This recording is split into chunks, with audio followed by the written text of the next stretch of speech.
नमस्कार दोस्तों, आज हम लोग हिस्ट्री का जो है हिस्ट्री के बारे में अध्ययन करेंगे और पूरी तरह से अच्छी तरह से पीडीएफ को देखेंगे। चलिए आगे देखते हैं। हैंड रिटन नोट्स है और क्लास नोट्स है, तो चलिए देखते हैं।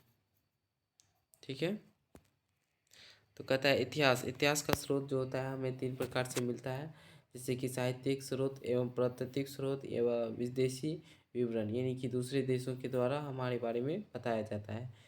प्राकृतिक स्रोत के अंदर कार्बन 14 का प्रयोग करके हम जीवाश्म का प्रयोग करते हैं, कितनी आयु की है, क्या चीज़ की है, किस प्रकार का है। उसके बाद साहित्य स्रोत से हम लोग धार्मिक और देश के लेखक के बारे में अच्छी तरह से जानते हैं। चलिए देखते हैं आगे। देखते हैं कुल। देखिए, कुल वेद तथा 6 वेदांग हैं। कितने वेद हैं? तो जो है आपका 4 वेद हैं और 6 वेदांग हैं। आदि सभी वेद कहता है सभी वेद आदि भाषा, कहता है आदि की भाषा यानी संस्कृत है। कहता है सभी देवों की भाषा आदि की भाषा यानी संस्कृत है। पुरातत्विक खोज C14 के द्वारा किया गया है। पुरातत्विक खोज C14 के द्वारा किया गया है। तो कहता है किसी भी चीज़ की वायु की क्षय की कमी को दिखाती है। सिक्किम अभिलेख मूर्ति का टीला कहा जाता है। सिक्किम अभिलेख में मूर्ति का टीला कहा जाता है। पेड़ पौधे की आयु का वलय को गिनकर किया जाता है। कहता है भारत में पुरातात्विक खोज शुरुआत में जेम्स प्रेस ने किया था। आगे देखते हैं। मुद्रा एवं अध्ययन। मुद्रा के शास्त्रों को किया जाता है। भारत की पुरातात्विक खोज तांबा, सोना, चांदी, सीसा आदि के सिक्कों की खोज किया गया था। तांबा, चांदी, सोना, सिक्का आदि की तरह खोजा गया था। आगे देखते हैं। सिक्का हमारे लिखने की परंपरा एवं हिंदू यूनानी है। कहता है शासक ने हमारे लिए शुरू किया। कहता है सिक्का पर लिखने की परंपरा एवं हिंदू यूनानियों ने शासक ने शुरू किया। कहता है सबसे ज़्यादा सिक्का मौर्योत्तर काल में ढाले गए सबसे ज़्यादा सोने के सिक्के पर गुप्त वंश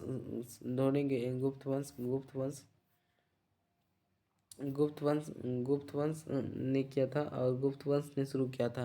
कहता है सबसे ज़्यादा सोने के सिक्के जो है सबसे ज़्यादा सोने के सिक्के जो हैं किसने किया था? सबसे ज़्यादा सोने के सिक्के जारी किए थे। कहा था सबसे ज़्यादा सबसे ज़्यादा सबसे ज़्यादा सबसे ज़्यादा सबसे ज़्यादा जो है सबसे ज़्यादा 3 शीशे के सिक्के पाए जाते हैं सातवाहन वंश में। सबसे ज़्यादा अशोक के अभिलेख में पढ़े गए थे और कहता है अशोक के लवे अशोक के अधिकार पर छ छ यानी कि शिलालेख और शिलालेख के साथ ही 1/2 3 हिस्सा में भाग लेते हैं। कहता है इसी तरह से आगे देखते हैं। उसके बाद कहता है जेम्स प्रेटिंग के अनुसार दिए गए हैं। कहता है इसके बाद सेप्टिक नामक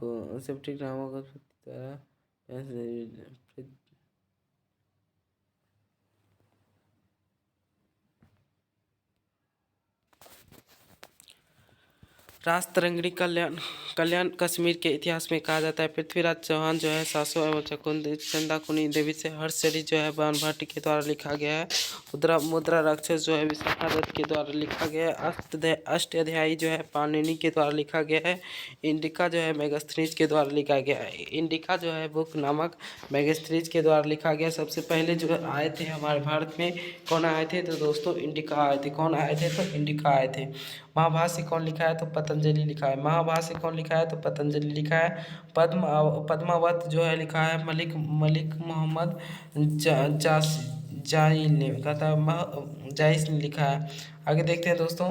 कहता है हेरोडेटस को भारत का इतिहास का पिता कहा जाता है। हेरोडेटस को इतिहास का पिता कहा जाता है। जियोग्राफी, एंटोमोलॉजी, फोक्यू, कहता है फर्ग्यूसन हेमचंद्र चंद्रयान 2 के समय भारत आया था। कहता है चंद्रगुप्त द्वितीय के समय कौन आया था? भारत आया था।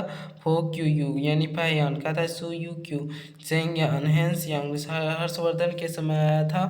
कहता है हाथी गुफा अभिलेख। कहता है हाथी गुफा अभिलेख जो है ये खारवेल से संबंधित है। खारवेल यानी कि हाथी क्या करता है, खाता ज़्यादा है तो खारवेल कलिंग देश का क्या था, साम्राज्य था। सबसे पहला अभिलेख हाथी गुफा, सबसे पहला अभिलेख जो है हाथी गुफा था। उसके बाद दूसरा जो अभिलेख है पुलिकेशिन द्वितीय से है, पुलिकेशिन द्वितीय से है। आगे देखते हैं जूनागढ़ अभिलेख रुद्रतामन है, प्रयाग प्रशांतिक संघ है, समुद्री गुप्त है और भीतरी सेकेंद्र गुप्त है। आगे देखते हैं मंदसौर जो है अभिलेख जो है यशोधर्मन के द्वारा लिखा गया है। मंदसौर अधिनियम यशोधर्मन के पास लिखा गया। सुलेमान नेपाल एवं प्रतिहार वंश के बारे में लिखा है। सुलेमान नेपाल एवं प्रतिहार वंश के बारे में लिखा है। अभिलेख का अध्ययन एपिग्राफी कहलाता है। अभिलेख का अध्ययन क्या कहलाता है, एपिग्राफी कहलाता है। कहता है अलबुरीन एवं किताब अल हिंद ने कहा था। तहकीब हिंद कहता है भारत में भाषा का विकास कब हुआ था। भारत में भाषा का विकास SCI के द्वारा हुआ था। यह जनजातीय भाषा है। बिहार, झारखंड, उड़ीसा आदि। कहता है तिब्बतीय वर्मन। कहता है यह मुख्यतः उत्तर पूर्व में भाषा के असमिया नाग आदि के नाम से जाना जाता है। द्रविड़, यह मुख्य भाषा दक्षिण भारत की भाषा है। इंडो ग्रीक आर्य। कहता है यह भारत तथा पश्चिमी भारत में बोली जाने वाली है। इंडो आर्य जो है भारत तथा यह मध्य तथा पश्चिम भारत में बोली जाने वाली भाषा है। शूल्य गणित का संबंधित है। शूल्य सूत्र जो है गणित से संबंधित। आगे देखते हैं दोस्तों। कहता है प्रश्न युग जो है प्रापाषाण काल के मध्य काल में पाया जाता है। प्रापाषाण काल, मध्यपाषाण काल, नवपाषाण काल। प्रापाषाण काल जो होता है 50,000 ईसा पूर्व से 10,000 ईसा पूर्व तक होता है और 10,000 ईसा पूर्व से आपका 2100 ईसा पूर्व तक मध्यपाषाण काल, 7,000 ईसा पूर्व तक मध्यपाषाण काल, 7,000 पूर्व से 2500 ईसा पूर्व तक। उसके बाद नवपाषाण काल। कहता है 10,000 ईसा पूर्व से पनपे हुए कौन सा एक सभ्यता था, मेसोपोटामिया की सभ्यता जो है। सबसे पुरानी सभ्यता कौन सी थी, मेसोपोटामिया की सभ्यता थी।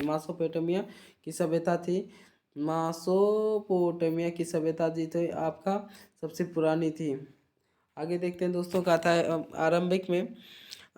आरंभिक प्रापाषाण काल के आंतरिक प्रापाषाण काल के यूपी मणिपुर में मिला था। बैलदरी नदी के मध्य प्रदेश की सीमा भीमबेटका में है। इसके साक्ष्य कहाँ मिले हैं, तो इसके साक्ष्य कहाँ मिले हैं, भीमबेटका में मिले हैं। आगे देखते हैं सभी काल के प्रमुख औजार कुल्हाड़ी था। इसी समय काल के कुत्ते को पालतू बनाया जाता है। इसी काल के समय जो है आपका क्या बनाया जाता था, कुत्ते को पालतू जानवर बनाया जाता है। मध्यपाषाण काल, इस काल में मनुष्य के शिकार कर मछली को पकड़कर अन्य खाद्य पदार्थ को जमा कर अपने पेट भरते थे। कहता है इसमें पशुपालन का साक्ष्य मिले हैं। कहता है इस काल में मानव मिट्टी के बर्तन बनाने की कला से परिचित थे। कहता है इस पशुपालन का साक्ष्य मिले हैं। छोटे छोटे पत्थरों को काटकर औजार बनाया जाता था। कहता है नवपाषाण काल मनुष्य के कुत्ते को साथ दफनाने की साक्ष्य मिला है, कश्मीर में मिला है। सबसे अस्थायी निवास जो है मेहरगढ़ में हुआ। यहाँ के आयताकार होता है। यहाँ सबसे पहले अन्य साक्ष्य मिले हैं। कहता है सबसे पहले आविष्कार इसी काल में हुआ था। चिरंत की हड्डी तथा सिंह के बनाए गए हथियार से मिला है।